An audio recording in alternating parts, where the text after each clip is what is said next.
Hi, it's Tim Sattler here at Bank Chevrolet Buick GMC in Concord, New Hampshire. And today I just want to spend a quick minute talking with you a little bit about the Driver Information Center in the dash of most of our new Chevys, Buicks, and GMCs. Lots of additional added screens, data, and I want to share with you how you move through those screens and how you select which data means the most to you that you want to appear there. So here we are in this Chevy Blazer, and we're talking about the driver information screen, which is the screen in front of me. We're not talking about the infotainment over here. We're talking about the driver information screen. And right now I've got it set to show me the speed as a digital number there in the middle of the speedometer, which is electronic. Now over here on the steering wheel, I've got my selector to move through the different menu items that are available to me. So I can go up, down, left, and right, and I can scroll with this roller, and I can also press the roller to make a selection. So for example, right now, I'm in the info option. I can scroll down to the radio, so I can have the radio station displayed here. And this is kind of helpful if I'm using the radio display for navigation route. So I can move the radio here, and I can make radio station selections right here from the controller. If I'd rather have the navigation on this screen instead of on the radio, I can select navigation, and it's not going to give me the map, but it is going to give me my directions here on the screen. If I scroll down and I have my phone connected, I can access my phone information on the screen there. So if a call comes in, it would show that I have an incoming call and I can answer it and disconnect right from this display. And then my last option is the sort of the settings menu. And this is where I go in, and here it's defaulted to the theme that I want to display. It's in sport mode. And I can go down and pick. Right now, I've got 8 pages of the 15 available pages set up for the information. So that would be, do I want multiple trip odometers? Do I want to see the oil pressure, oil life monitoring system, tire pressures, and those kind of things? Me personally, I usually set most of those on.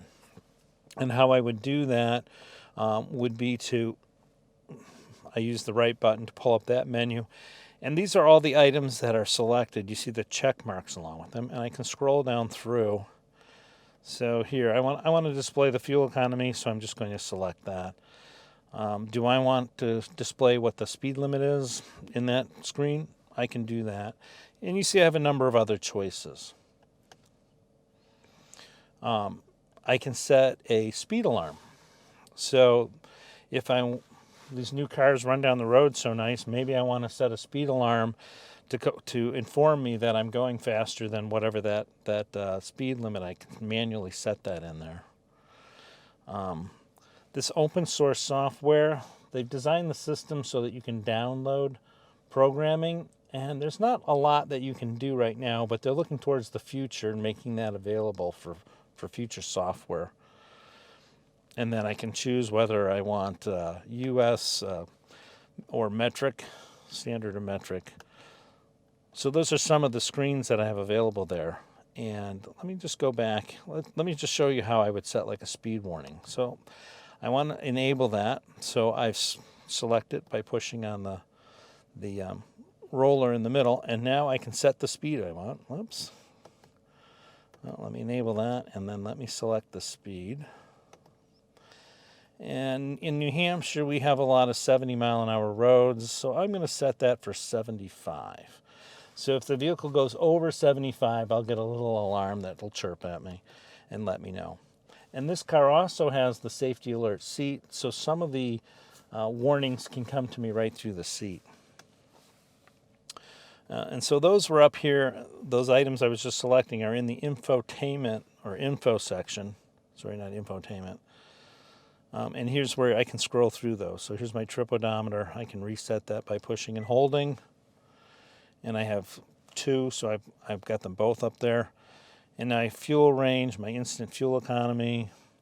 Here's my oil life monitoring system. So it's a brand new vehicle with 12 miles on it, so the oil life is still at 100%. Here's my tire pressures, A little bit high, but that's how they ship the vehicles, with the tires inflated a little bit high. When we sell this, we'll properly set those. My air filter is at 100%. Here's fuel economy, and here it's showing on the last 50 miles. Well, the car doesn't have 50 miles on it yet. And this is where also you see the little V6 in the middle. This engine has displacement on demand, so it can run in 4-cylinder mode or V6 mode, and that display would show me which it's in right at the moment.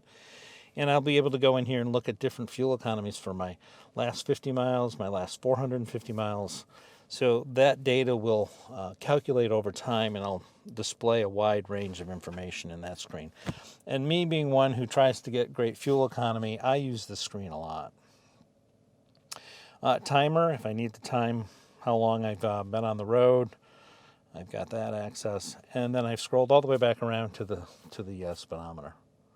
So that's just a quick overview. I've got multiple different menus over here to go through. And in them, I sometimes have multiple choices. And I control that all right here on the steering wheel. Convenient, and don't have to spend a lot of time with menus once I have it set up. And I can easily scroll through the data. Next time you're down at Banks Chevrolet and you're looking at a new car, if you have the time, spend a minute with your sales representative, and they'll be happy to show you all the different features and information that are available in the Driver Information Center.